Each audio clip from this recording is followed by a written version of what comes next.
Shosho bafowethu, manje ngizofonela omunye ugazi wami la. Wakwachithelwa u-cherry yakhe and then baney'ngane, so ngifuna uyokwenza i-DNA ey'ncusini zakhe yabo. So ngifuna umuzi ukuthi unjani. Eyi bantu lo muntu difficult, uvela kwisiZulu kakhulu. Lo muntu difficult. Ngifuna umuzi uzothini. Fonela manje. Mfowethu hamba kanjani? Ngikhona mzala kambanja. Ngiyaphila gazi lami. Ungene kahle onyakeni? Hayi singene kahle mzala sisongeni. Singene kahle mfowethu, hayi akufani. Hayi mani la gazi lami mani. Ngingakumushela isikhathi mani. Kunento mani engiphethe kabi mani yazi. Kwezenjani mzala? Yazi mfowethu, these days mfowethu nento engiyibona ukuthi abantu besilisa kudlaliwe ngabo kakhulu. Sithi nje njengoba nawe wakwaba nenkinga yokuthi uma wakwakho wakufebela, so and niney'ngane wena naye, so leyo nto leyo ngabona ukuthi nami abantu abasondelele nami eduze yazi le nto le angiyithandi ukuba nami ngiphatha kabi. Bengifisa ukuthi kube maybe uqongelela imali masihamba uyokwenza inakhuzana i-DNA test for abantwana bakho, ucheck nje ukuthi yizo ngampela iy'ngane zakho ngokwempela ngoba abantu bamanje abathembekile. Ngiyakuthola. Mzala ngiyakuzwa. Yikho phela ukuthi emva kokuba leya nto isiyenzekile, leya nto eyenzeka kamuva sesivele i-DNA ekhaya nje sesiyenzile ey'nganeni ngoba phela mina ingane uma ngiyithola ngiyihambisa ekhaya njengoba zimbili nje yokuqala ngayihambisa ekhaya sayifaka esibayeni nabadala basho ukuthi ayala ekhaya, nale yesibili futhi ngayihambisa ekhaya sayifaka esibayeni basho abadala ukuthi ayala ekhaya lengane, izandla nje ney'nyawo ezala ekhaya ziyasho. Yabo manje iyaphela ukuzala kazi wena i-DNA niyenza ngokuthi babone izandla babona ney'nyawo base bethi ifana nezala ekhaya base bethi eyakho umntwana. Yabona nje mzala, njengoba wazi nje i-DNA ekhaya siyenza kanjalo, no-anti wayekhona wayibona bayibona izingane ukuthi izala ekhaya kakhanyile. Manje angisiboni isidingo salena mzala, le nto eyenzeka wayenza nje emva kwesikhathi, kodwa nje i-DNA ekhaya siyazenzela.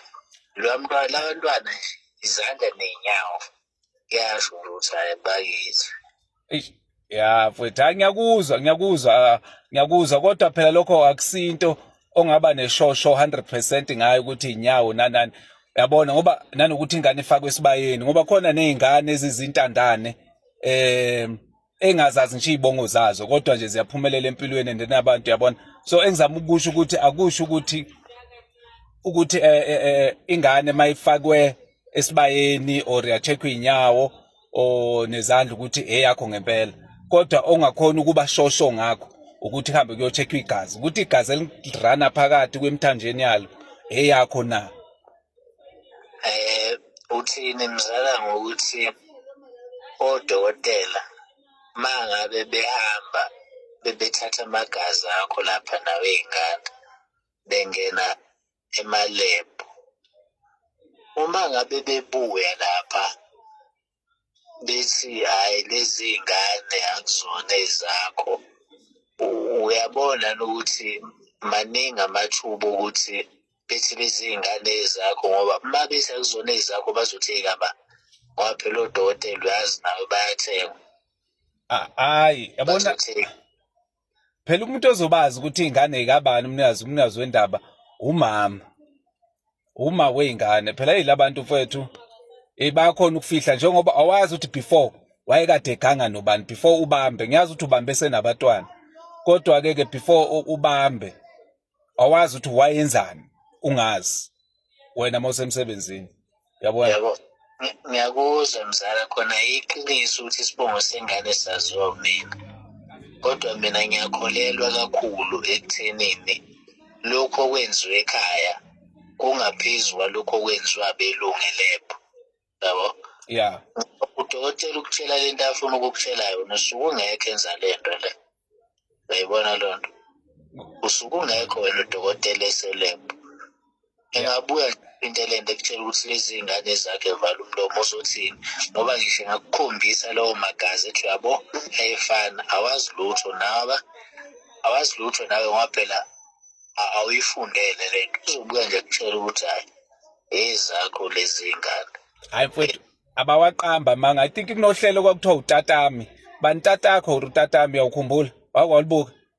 Ngiyayibona. Awukubhekeke lapho kwizigigaba ezazinokwenzeka laphana. Uyabona, so ayiqamba manga le nto le. Ingakho ngithi ngingafisa ukuthi mfowethu usase nje uswenzela nje just ukuthi ngoba sengishilo le nto izokuhlupha kwanawe. Usase nje uswenzela nje mfowethu ukuthi nawe ube ne show, ube 100% sure ukuthi ngampela ngaba khona. Hayi umzali yabo njengoba usuze wayikhuluma sengizosale sengiyenza nje kodwa kahle akukho kimi kodwa ubusuze wayikhuluma sengizosale sengiyenza phela baye bethi isibongo sengane sazonene. Yeah. Ake hayi sengiyoyenza mzala yokuthinta masengiyenzile. Kunjalo mfowethu. Makuthiwa mfowethu kuphuma ama result angasiyo lento oyicabangayo and ngiyacela ukuthi yonke into ungayithathi ngamawala. Wehlisa umoya nje uaccepta indlela azobuye ngakhona. Hayi no mzala hayi. Ake ngiyithathele phezulu ngiyokwazisa nje ngasese sibone ukuthi siyithatha kanjani. Oh hayi akunankinga nafowethu. Hayi ngizokuthinta ngoba nami ngisathi shwi ngala ejimini kodwa nje ngiyabonga ukuthi nje advice yami uyithathile mfowethu. Hayi kabi, hayi ukuthi ngoba mfethu sekukhona sengikubonile nokurongo kodwa nje bengithi abantu engisondelene nabo ngithi behambe beyicheck amakhwapha nawo. Hayi no akuhluphe mzala ngiyabonga. Shaphuke mfowethu. Sure. Yeah. Hayi kuyozwakala khona.